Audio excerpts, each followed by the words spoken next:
Welcome back to Music Student 101.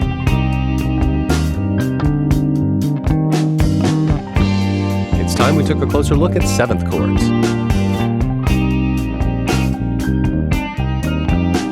How they look, how they sound, how they feel, how they function. Here to paint the picture, Jeremy Burns and Matthew Scott Phillips. Welcome back to my underground bunker, Matt. It's good to be back, Jeremy. We took a little time off. We did. Not a lot, a couple weeks. Just a couple of weeks, but we're back and we have some good news, ladies and gentlemen. We are nearing a point of transition from Music Theory 1, so to speak, right, to Music Theory 2. To Music Theory 2.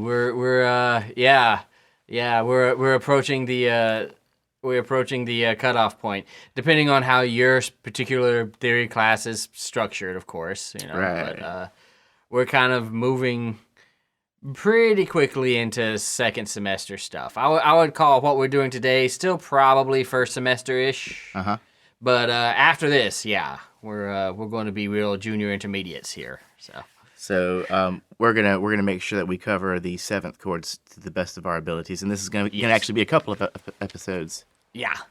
But before we get into that, I kind of want to talk about something kind of cool, Matt, that I found, or that was introduced to me, I guess. Excellent. Let's do that. One of our listeners, Doug Cobes, who you've heard his name before. He's actually financially helped us out. I have. One of our donators, or what do you want to call them? Patrons. Patrons, yeah. We could have patrons now. We're really cool people who give us money. We're getting official, yeah. So Doug Cobes, a part of our community. A part of our community. I like that. He recommended me to, he messaged me and told me about this service called Musical U. Right.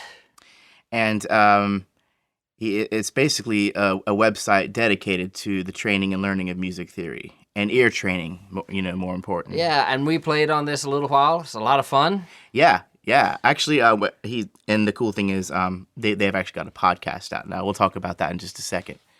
But me and Matt sat down for a little bit and did one of the training. The way it's kind of set out. Okay, so it's called Musical U. You go there, you go online and check it out. It's got this kind of the way it's set out. They had these different training modules. So they kind of start you off and they give you, hey, what's your goals? Right. You kind of set out a plan. Right. It's very in-depth, and he really went all out on this. This gentleman, Christopher Sutton, entirely pleasant fellow, who's kind of the head of this company. And we've been in contact, and he's got these videos of himself. He welcomes you in with these nice little videos, and you just kind of continue to build your training. And currently, I'm on the interval recognition training module. Woohoo! Yeah, and Matt sat down for a second and did the test. The way it's kind of laid out is they'll start off very simple. They'll start off with like octaves in unison. Right. And then they'll go. Doesn't get much more simple than that. No, it does not. And then they'll let you listen to it a few times. They'll give these kind of, I guess you would call training listens, and then they'll give testing listens where they play the note and they give you a little more time to guess it, think about it. And then finally you're taking this quiz. The quiz is like 20 questions, and in this case it was just us. We were doing everything, the whole mix, Yeah, we did pretty good too. We nailed it, man, 100%. Yeah. You helped out a lot. I was going to see if you could come back and take the rest of the quizzes with me. Oh, yeah. I love things like that. It's set up in a pretty intuitive way too. It's not difficult to figure out. It's kind of easy to keep trying, so which is good. And this is very clever of them. It becomes fun because it's kind of set up like a video game to where you get trophies and stuff and points, experience points. It kind of reminded me of like a Facebook quiz. Yeah, it kind of had that feel to it, really. In that it's a very clean interface, but without all the annoying ads. Without the ads, right. Without all those annoying... But this is just the tip of the iceberg. I'm just breaking the surface. So I didn't want to really say too much about it until I got to spend a little more time with it. But I can honestly say that this is a very helpful tool and worth the cost for sure. I should probably mention it is, of course, a paid subscription. As of this date, circa October 2017, it's a completely reasonable $29.95 a month. And, of course, they have a limited time free trial if you want to check it out and just jump right into it. Now, and this isn't a commercial for these guys, but I'll say this. I'm taking vocal lessons. Mm-hmm. About $60, $65 a lesson. Right. You know, twice a month. Any music lesson's going to be around that. And then you think about how much you're spending on a college education if you're taking music theory. So this is really a small price to pay, I think. Yeah. It's definitely worth checking into.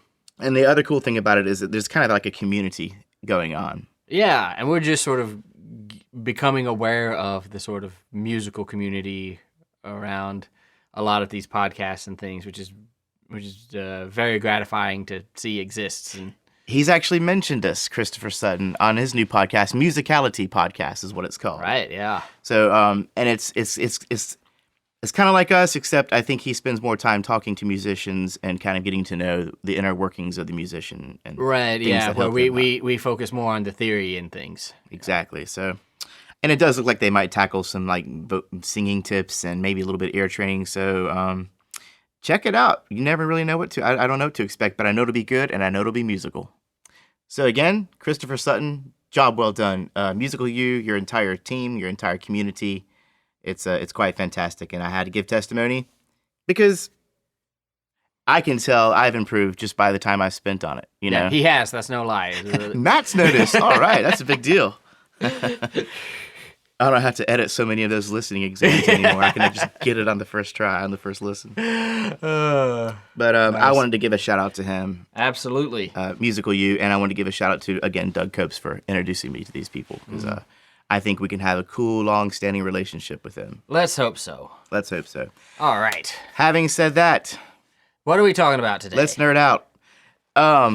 We are here to talk about, I guess this is going to be kind of a multi-part podcast because we just want to say as much as we can about these 7 chords. Yeah. And some of the rules you might expect to find. Yeah, and some of the things that make 7 chords 7 chords. Mm-hmm. And to an extent, 7th chords are just a consonants now.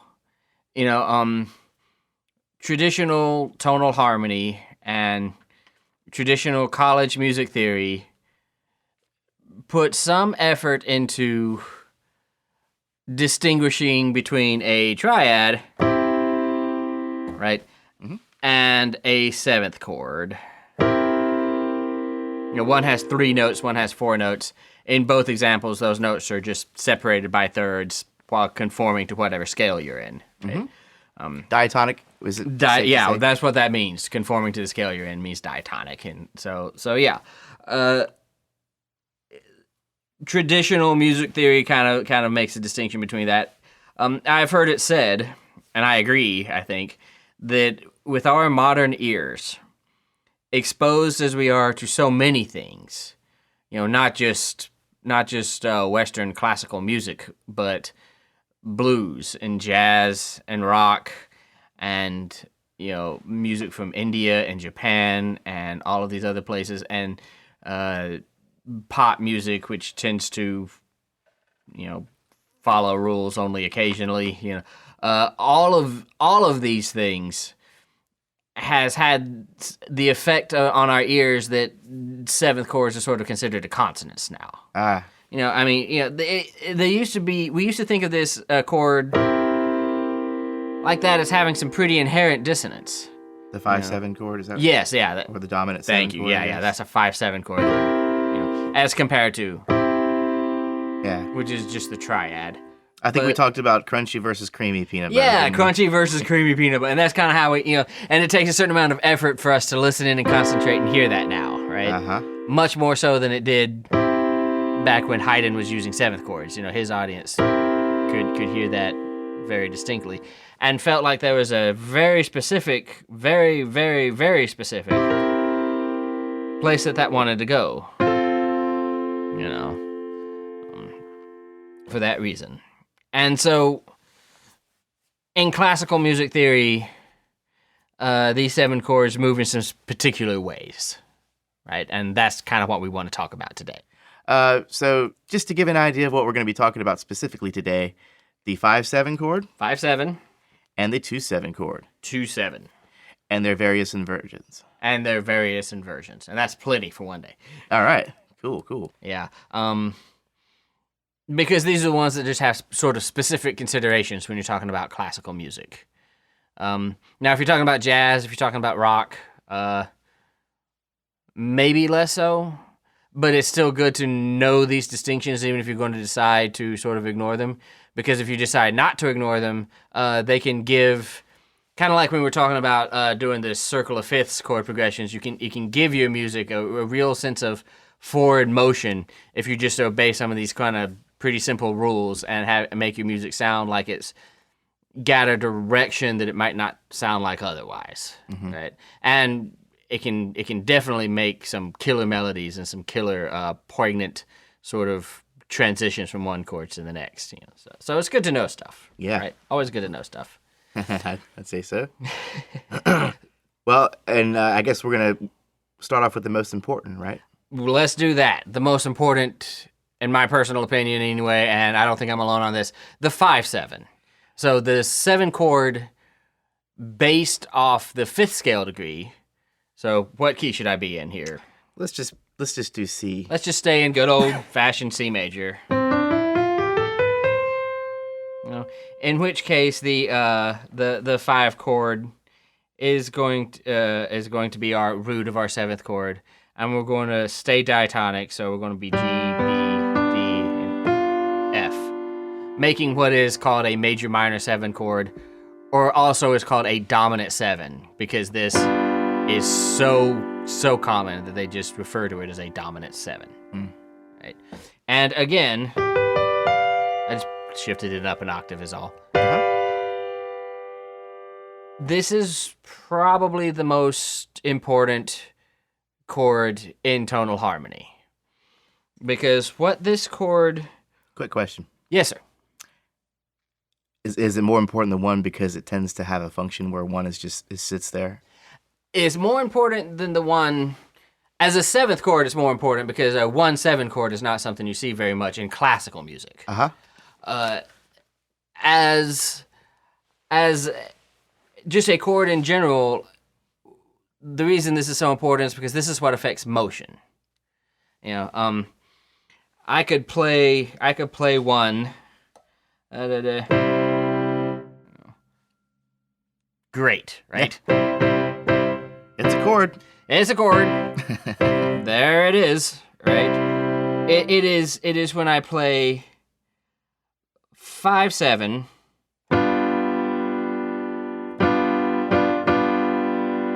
that I want it to move. Right? And so now we've created something there. Now we've created a type of, and what if, I played 5/7, but then held it for a while, and then did other crazy stuff, and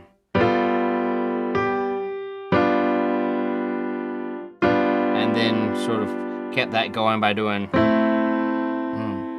and then moving along to, let's do some other 7 chord.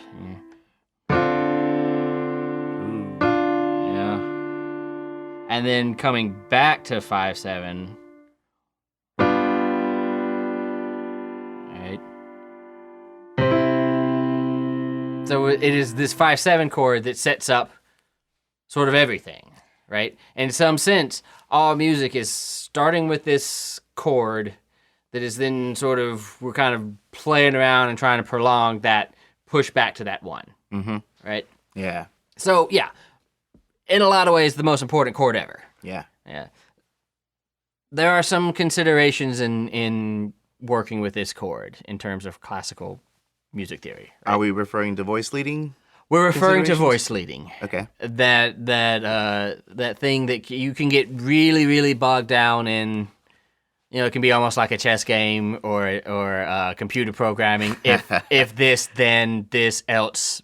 Yeah. If X, then Y, else Z, kind of stuff, right? If I put this here, then that's going to affect this over here. Yeah, exactly. Because remember that we want to avoid parallel fifths and octaves. We want to avoid direct fifths and octaves. We want to have a chord that we can recognize, right? So we typically are going to need a 3rd and a 5th, right? Yeah. And we've got all of these rules to try conform to and is really confusing.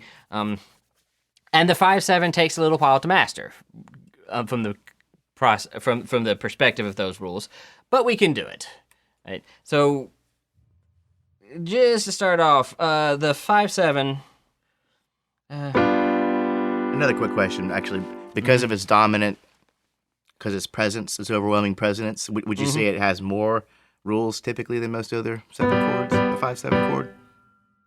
I think it has more rules because of the nature of the chord. Yeah.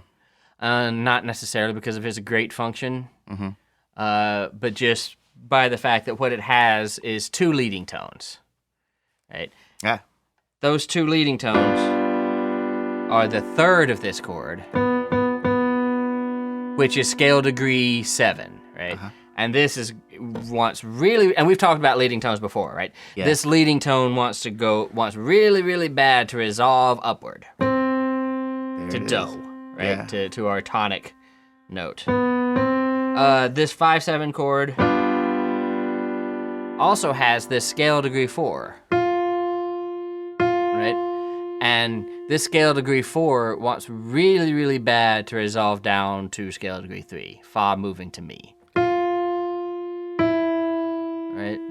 The reason both of these want to resolve this way is because of these half-step relationships in the scale, right? So I'm playing with the 2 half steps in my major scale. Yes. Yeah. This scale degree 7 and scale degree 4 is creating a tritone. Possibly the most dissonant interval ever. Actually not, but it was certainly so dissonant that, there's that famous myth about middle-aged monk composers would refuse to do it because they thought it would call the devil down on them and all that kind of stuff. There's definitely no question that this is something that in tonal harmony has to be resolved. And they have to resolve this way. That's like the shiny red button. It's like... Yeah. There had to be this one monk who finally sat down and said, oh, what the hell? I'm going to do it. And then he hit the tritone and the devil didn't come through his window. Yeah, right, yeah. Oh, okay. Yeah, he did it and nothing happened. and so he did it again. Yeah. A few hundred years later, we have Schoenberg, right? And we have to do it. He'd go straight to hell. Right. If the devil was really looking out for dissonance. Right. But devil or not, no reason to bring the devil into this. Nah. This definitely does want to resolve, right? And it's that resolution that sort of sets up instances. Because scale degree 7 wants to go up to 1. Scale degree 4 wants to go down to scale degree 3. Right? We want to have a complete chord, which means the root, the 3rd, the 5th, and the 7th of the 7th chord. Truly. Yeah. And we want to resolve it to a complete chord. Which I did not just do. Reason being, if we move from a root position 5/7 chord to a root position 1 chord and keep all of those things intact, we're going to break rules. We're going to break some rules. Okay. Yeah. Because everything kind of has somewhere it wants to go, and by putting by sending everything where it has to go, we kind of end up with an incomplete tonic chord. What I mean is the root, the 3rd, and the 5th are not all there. So, for example, without some doubling or overlapping. Without some doubling, some overlapping, right? Whereas there's just right.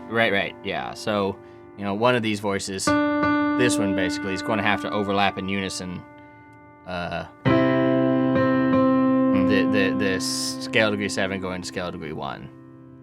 So this is a typical problem with 5/7 to 1s. I wouldn't worry about it too much. It's something that happens. We learn to call that 1 chord an 8/8/3 chord in a lot of instances. 8/8/3 chord. Yes. 1/8/8/3 as its figured bass sign. Oh, I see. Yeah, meaning the octave is doubled and then there's a 3rd. And what we have done is omit the 5th of that chord. I see. Yeah, something that is very, very common. The other option is to just go ahead and make our 7th chord an incomplete chord. If you do that, I would either omit the 5th, right, and same deal, or I would omit the 3rd.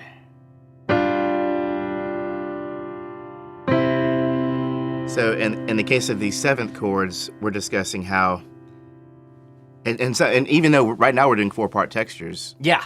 we're still having to kind of omit a certain note in order to make proper voice leading. Yeah, work, and right? by omit, I don't mean erase the voice. I mean basically in 4-part textures, double at the unison somewhere. So Or not even at the unison, double at the octave somewhere. So if we're looking at a 7 chord, a full 5/7 chord, all root, 3rd, 5th, Root and 7th. position Root position, yes. And we have to make a decision to omit one of those notes. Yeah. We've decided that the 5 is for what reason is the 5 the first to go? The 5th, you mean? I'm sorry, yes, the 5th. Yeah. 5th. Well, the 5th is the first to go because you can still pretty easily hear that a 5/7 chord is implied without the 5th. Because if you've got the root, and you've got the 3rd, and you've got the 7th, Oh yeah. you know, your ear kind of can make that leap and say, okay, you know, there should be a 5th in there. But there's not. It's not bothering you that much. No, it still sounds very much like a 5/7 Yeah. chord. Second reason for that to go is kind of the same thing. If you omit the 3rd, and in a triad, we should never omit the 3rd, right? Yeah. Because then you don't know what chord you're playing in a triad. It's just a biad. It's just a. That's probably not a word. I don't know. Dyad. It's just a dyad. A dyad, huh? Yeah. So you should never omit the 3rd if you've got just a triad. But if you're talking about the 7th chord, you know, the fact that you have that G along with that D and that F, you know, it's like, well, okay, I know we don't have a D minor chord because of the G and et cetera, et cetera. That still sort of feels like it's implying, you know. Mm-hmm. And so that's the next best option. Don't omit, you know, obviously if you omit the 5, you're not going to have a 5 chord. And if you omit the 7th, you're not going to have a 7 chord. So those aren't really options. Right. And that's if you want to make the 5/7 chord incomplete and then lead it to a complete tonic chord. The other option is, and for my money, just my personal opinion, but the more common and the easier one to pull off, have a complete 5/7 chord and resolve it to an 8/8/3 chord. And all of this is only if both of these chords have to be in first position. I see. Right? And if you just really, really want both of these to come out as full chords, you know, don't forget that we do have the option of cadential motion, where we do something sort of like right,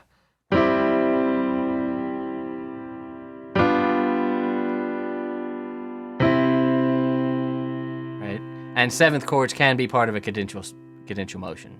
You know, we could make that chord up there sort of a passing tone. You know, we go.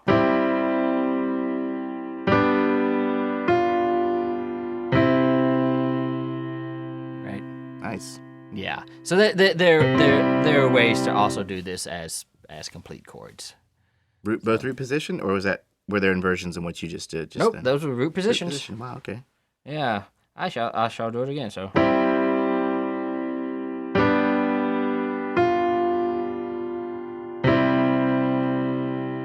And there's also a thing called the covered cadence. Covered cadence. Yeah, or sometimes referred to as a frustrated cadence. Huh. Yeah, where you can, and then this scale degree 7 that wants to go up to 1. This scale degree 7 can actually move down to scale degree 5.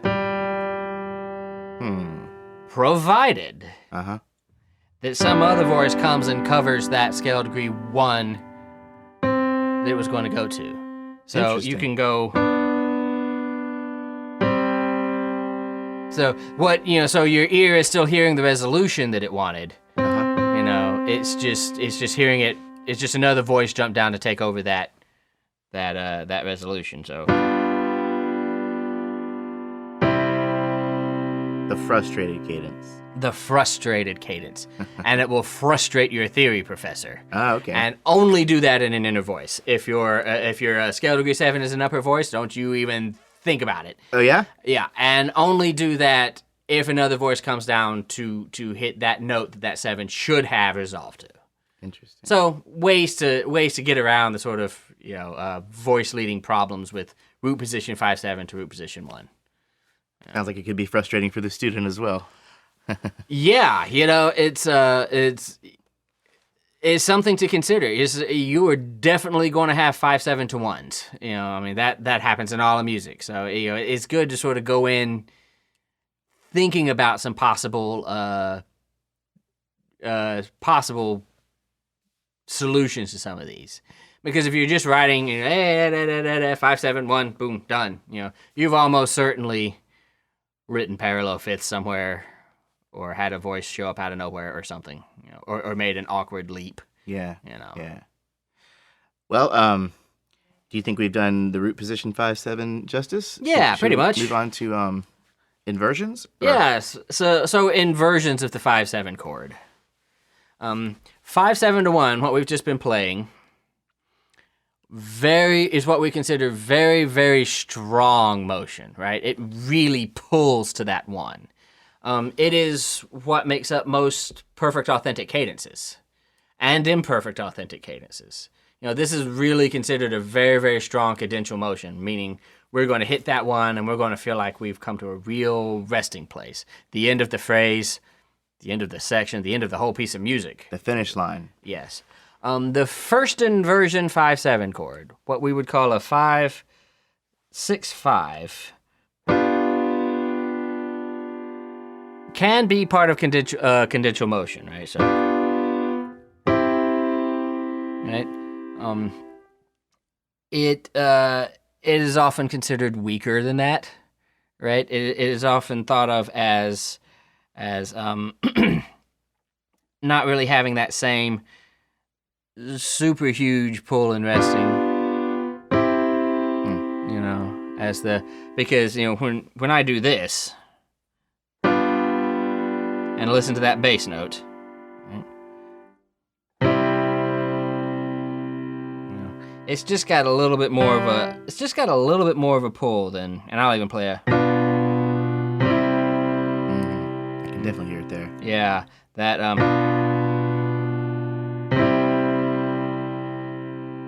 is still sort of cadential, but not as much. And it's often used in 5 chords that are not really trying to be cadential.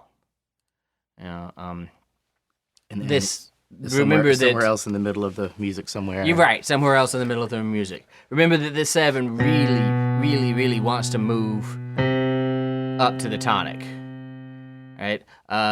And we can't do anything else with that.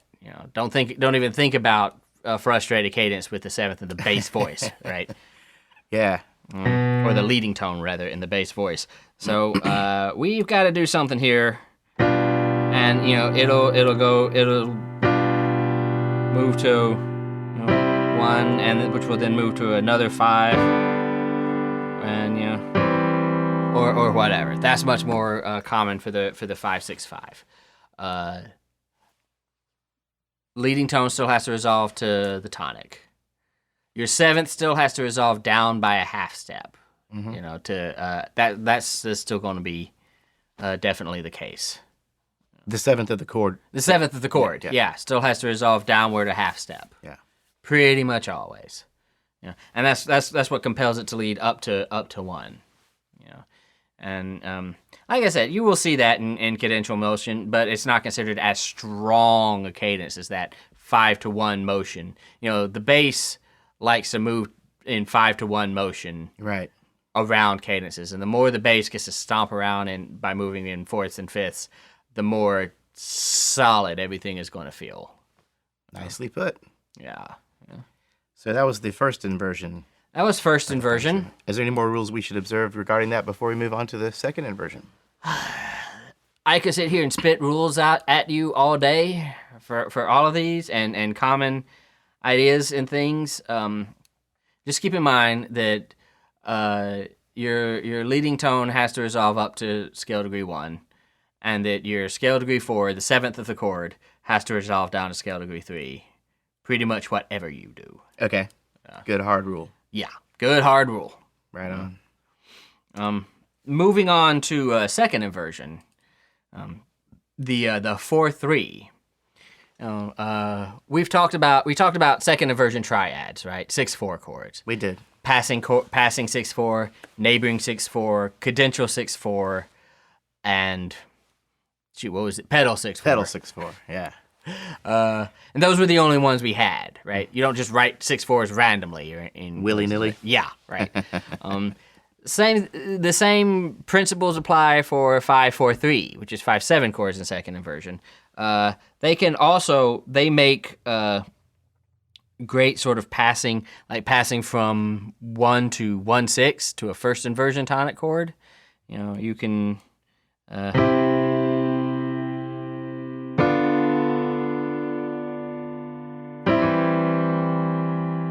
Hear that with the and like inversions often do, they make the bass more melodic. They make they get this kind of nice. Yep, a little walk up the scale. Yeah. So the first chord you hit was a 1 chord. Yeah. The second was the actual 5/7. Yeah, I'll try to clean up my voice leading a little bit too. So 1, 5/4/3, 1/6. And wouldn't it just sound beautiful to go from there to like a 4 chord or, and then like a cadential 6. I'm just writing music now. Yeah.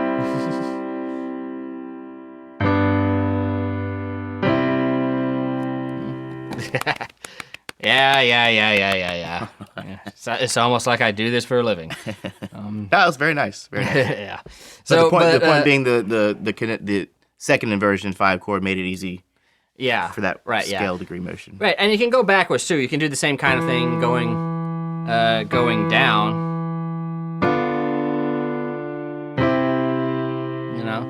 And it can lead between these two inversions. Of course, that last 1/6 chord could also have been a 6 in a 6 chord in inversion, an A minor chord if we're in C. That's something that could happen. With the 5/4/3, again considered a weaker kind of motion as far as cadential motion is concerned. More talking about 5 chords that are kind of in the middle of a passage of music rather than at the end of the phrase, right? Where a root position is going to be more likely. Mm-hmm. That's 5/4/3. Okay. 5/4/2. Yeah, with the 7th itself in the bass. Again, let's see if I can even do this. Again, moves to a 1/6, just great. Because that 7 chord has to move down. Be careful as you do this that you don't end up with doubling the 3rd in your 1 chord, because you might want to. Yeah. But there's always the covered cadence rule. That's helpful. The what? What's that now? There's always the covered cadence rule. The covered cadence rule. Yeah, or the frustrated cadence. Drop that down or double it. You can have incomplete 1 chords. Way, 3-part, it's better than nothing, I suppose. Mm-hmm. But with all of these inversions, the 7th needs to resolve down by a half step, and the 3rd of that chord needs to resolve up by a half step to get that tritone pushed out and resolved the way it wants to.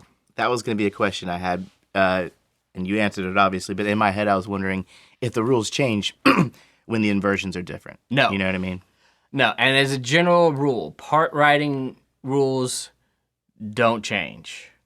And tendency tones, as a general rule, don't change. It's not like the 7th of the chord wants to resolve down by a half step less because you're in an inversion. Right. Inversions can create problems. Yeah. Inversions can create it can solve problems. It's kind of like alcohol, the cause of and solution to all of life's problems. Yep. What's important is that you know what these tendency tones want to do. Yeah. And then it's easier to write chords that make sense and get you better theory grades. Yeah. And in the 5/7 chord, of course, those key tendency tones that we discussed were the 4 wanting to go down to 3. Right. And then the 7 wanting to go up to 1. Right. Yeah. Okay. And scale degree 5 wanting to go to 1 in root position chords. That's not a hard fast rule the way the other two are, but if it does that, it's going to have a sense of finality. That'll be one heck of a resolution. Yes, it will. The greatest resolution. And do the rules of omission stay constant regardless of inversions? Yes. Yeah, for the most part. Pretty much, yeah. With inversions, it is easier to not have to omit anything. Okay, yeah, so you're not even put in that position. Right, yeah. No pun intended. Like I said, they can solve problems sometimes. Yeah. They can solve problems. With inversions, you're not always even put in that position. You're right, but to the extent that they are, omit the third or the fifth of omit the fifth of a 7th chord if you have to omit something.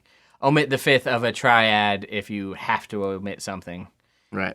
Because otherwise we lose the, what do you call it? The flavor of that chord. The flavor, yeah. Yeah. There's a word for that we used a long time ago.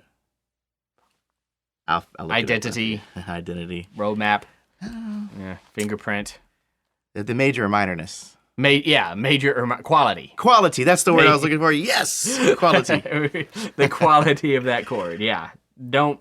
Or just the very fact. I mean, if all you've got is, 2 C's and an E, well, was that a C major chord? Was that an A major chord? A minor.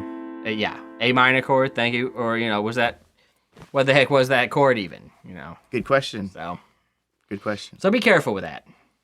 And obviously the rules of omission come into play when you're writing in 3 parts. You have no choice. If you got a 7th chord, you're going to have to omit something. Yeah, absolutely. You have no choice. And a 7th chord in 3 parts, you absolutely have to omit something. And I would omit nothing from a triad in 3 parts. Yeah. You don't have to. Yeah. Okay, so I think we've got a pretty good understanding of the 5/7 chord here. Before we move on, I have a couple of quick little things. All right, let's hear it. Because this doesn't come up a lot, but it is a thing, right? Mm-hmm. The 5 chord we've been discussing thus far, the 5/7 chord, yes, in the major key is diatonic. All the notes are part of that scale. Yes. Now, what happens with the minor key? What's going on? Well, with the minor key, here's the thing. For most of classical music, minor 5 has not been used. So if I was in C minor,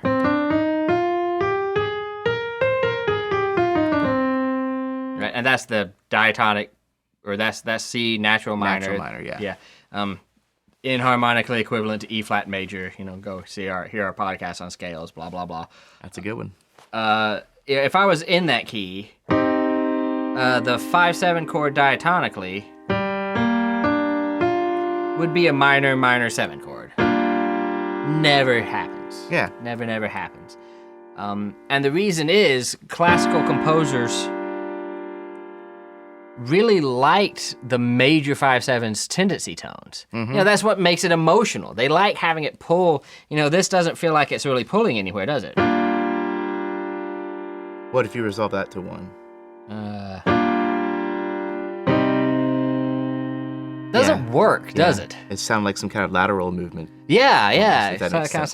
So they really did just go ahead and say, well, this lowered scale degree 7 in this minor, well, what if we just made it the major 7 that was a half step away from tonic? They called that harmonic minor. Mm-hmm. So now we've got,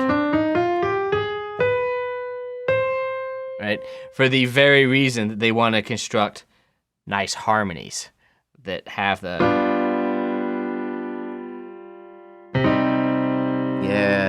Yeah. So what we did was we took that, the scale degree 7 was raised to make the 5 chord a major chord.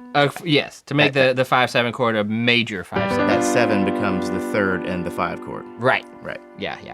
And Again, like I said, go back and here's our episode on scales. We did talk about harmonic minor versus natural minor. Harmonic minor having the raised scale degree 7. Mm-hmm. Yes, that raised scale degree 7 made the minor 5 into a major 5. And that's exactly the reason they did it, so they could do that kind of stuff. And you will see that.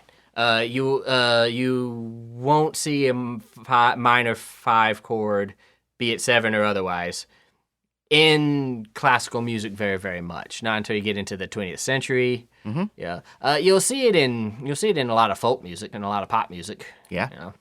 But not as much in classical music. Classical music is all about counterpoint and all about resolving these notes going where they want to go. So we're kind of scratching the surface of chromaticism here.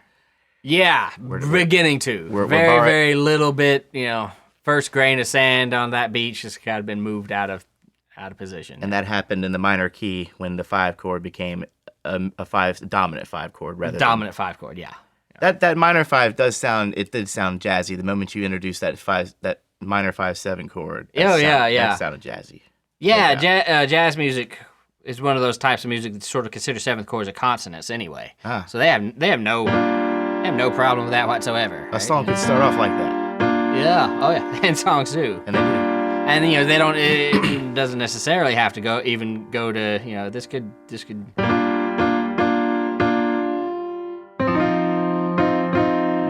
Or whatever. I've already written one song for you guys today, so yeah. Yeah. But yeah, so keep that in mind. In classical music, at least, that's the first hints of chromaticism is that we're going to alter the scale to keep that a major chord. Mm-hmm. To make it more musical, to make it more resolving, to make it, make these tendency tones that we require for resolution. Absolutely. Absolutely. And ladies and gentlemen, that is the 5/7 chord. That is the 5/7 chord. Is it not? Pretty much. Hey, and like I said, we could talk about, in this case, do this case, this is what happens here. We could talk about this all day, and it's not going to particularly help you as much, I don't think, as knowing the fundamental rules of what you have to do to make these chords make sense. Right? Mm-hmm. And before we move on, just so we have it all together at the same time so people can kind of listen, can we, for fun, hear a 5/7 chord in root position, all 4 notes? Root position, all 4 notes. And then let's hear what happens if you omit the 5th. And now let's hear what happens if you omit the 3rd. Food for thought. Yep. That's how they sound. Yep, listen carefully. Very cool. Well, the 5 chord, that's pretty important. That's a pretty great chord. Pretty great chord. And you remember our Circle of Fifths episode? I do. Where we sort of went backwards down to the Circle of Fifths, and the next chord was the 2 chord. Yeah, good times. Yeah, good times. And that 2 chord is probably also a very, very important chord. There is no piece of classical music that I've ever seen that doesn't have a 2 chord in it somewhere. Yeah. And in fact, most of them have ubiquitous occurrences of the 2 chord. And that 2 chord is very often a 2/7 chord. Which, if we were in C major, we're talking about a D minor 7 chord. Sweet. Yeah. You see this chord in root position all the time. Yeah. Where it will like to move to 5. And I played a 5/7 there. Wasn't that pretty? Nice. Yeah. Which then goes back to 1, right? The 2/7 chord, it does not have the leading tone. So it has a little more scale degree 7.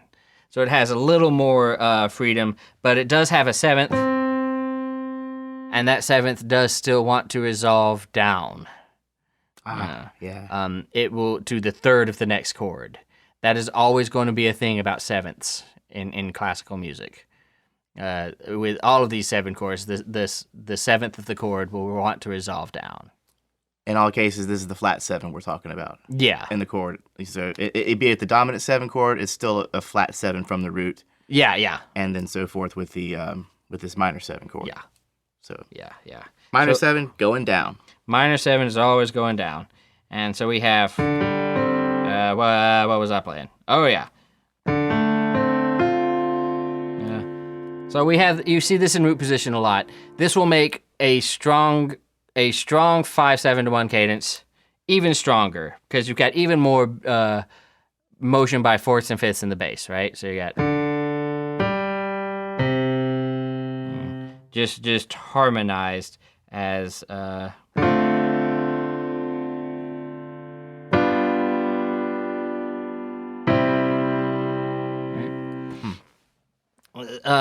you will see that. Definitely, especially around cadences, this 5/1. However, the absolute most common II7 chord inversion is first inversion. Okay. 2-6-5. The 2-6-5 chord. I have heard that a few times, actually. Yes, and it's because it pushes it pushes the third of this chord is actually scale degree 4, right? So you get this, right? 4-5-1. Yeah. So yeah, 4-5-1. We could have harmonized this as 4-5-1. Great. A little boring, right? Or we could harmonize this as 2-6-5. 5-1. Right? It's got a little bit more of a kind of a, a little more dissonance in it, a little more crunchiness, right? Yeah. Kind of uncertainty. Way more colorful. Yeah. Than that. Yeah. Boring old major 4 chord. Yeah. And that's by far the most, and 2-6-5 can be used in other ways too, and by far the most common occurrence of a 2-7 chord. 2-4-3, you're approaching the 5 from the other way. And the same kind of principles can go on. That can be a great chord in so many ways for moving down the scale.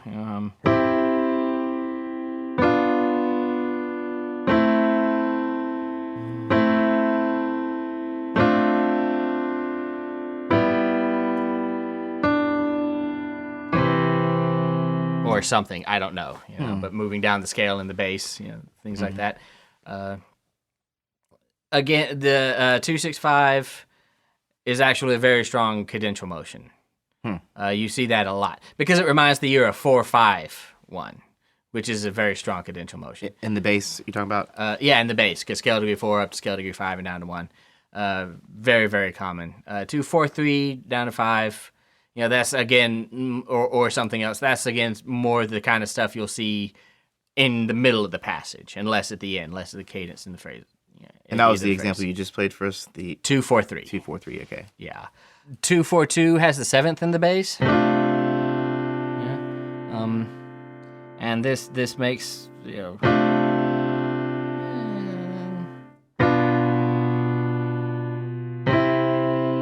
Okay. Can make sort of neighbor motion like that, melodicize the bass. A little bit. Neighbor motion in that it returned back to where it came right. from whence it came. Yeah. Right. Yeah. It can make some sort of nice suspensions, in upper voices and things too. So kind of definitely an interesting chord, 2-4-2. Yeah. That 2-7 chord in general is pretty cool. Yeah. It's fun to talk about 7 chords again. It is fun to talk about 7 chords again. Now, if we said everything about that, and that the 6-5 is the most common, and then you can still. It seems like the other inversions are mainly, in theory, reserved for avoiding parallel fifths, avoiding some of these part writing rules, and then also just sometimes allowing for more melodic bass lines. or more interesting? Those are the two big reasons for inversions. It seems like, yeah, it makes harmonization easier in a lot of instances, and it can make for cool bass lines, and it can make for interesting ways to harmonize stuff, right? If you've got a melody and you want to put chords under it, you knowing that you don't have to write a 4 chord, that you could write a 2-6-5 chord and then have a minor chord there. It gives you a wider range of palette to sort of choose how you want your harmony to sound. So let's have a little cloud cover go over that sunshine of ours and step into the minor world just a second. If we can. Because now the 2 chord is going to be this crazy diminished situation. It's going to be a diminished chord, but the rules of the 7th chords are not going to change. Oh, good. Yeah. That's great. So back into the sunny day. The clouds go away. Yeah. So, but can we hear what that diminished 7th chord sound like? Yeah. Let's see. So in C minor, our 2 chord is going to have an A flat in it, right? So, yeah, that is a nice little chord there. We call that a half diminished. Half diminished, right? Yeah, because this is only a minor 7th down, right? D down to C. Still, the same rules are going to apply to 5-7,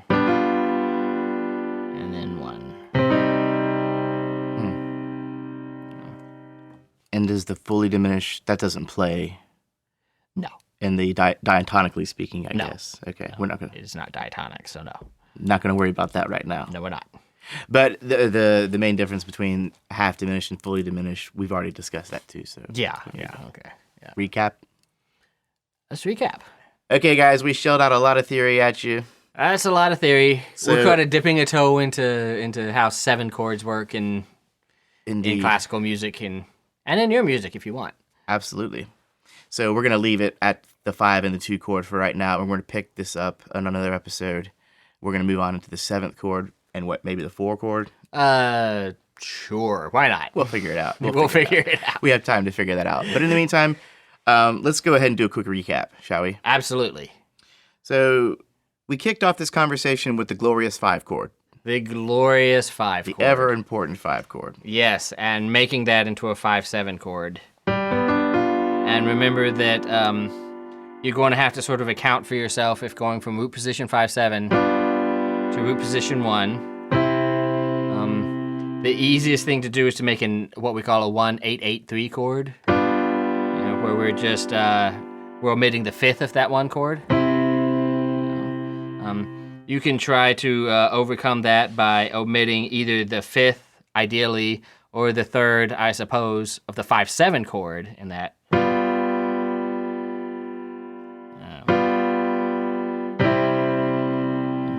Or you can do what's called a covered cadence. So this leading tone, which wants to resolve to C, goes down to G so long as something else picks up that C that it was supposed to go to.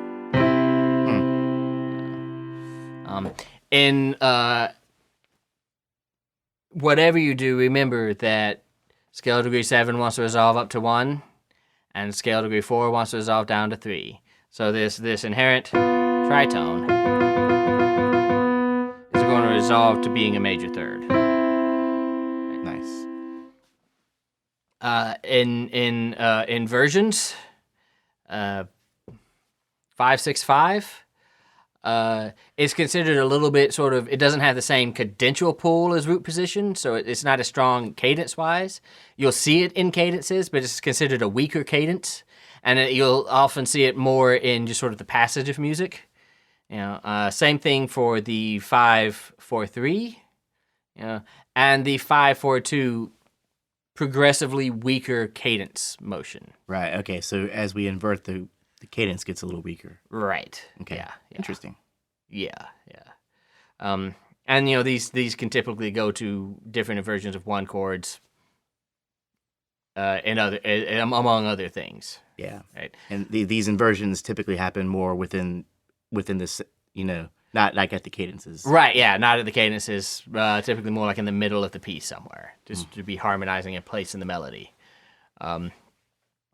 With the To7 chord, you will definitely see and hear a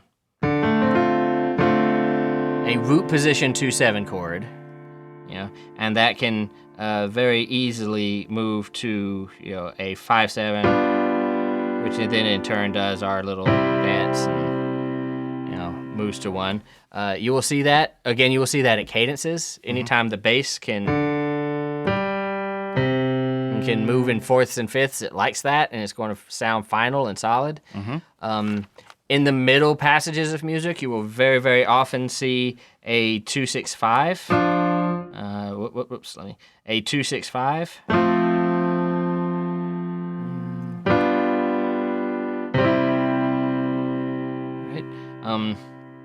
Which has that motion of the 4 scale degree 4 in the bass, going to scale degree 5 in the bass, down, and that is also it's a pretty strong cadential motion. You see that in some pretty conclusive cadences too. Right. Other inversions of the 2/4/3 and 2/4/2 definitely happen. They tend to be weaker, and they tend to be middle passage kind of stuff. Okay. Same deal. Same deal. Yeah. You won't see that at a cadence necessarily. The one exception being the 2/6/5, which is still considered pretty strong. Great. Yeah. Wow. All right. So I hope that is helpful.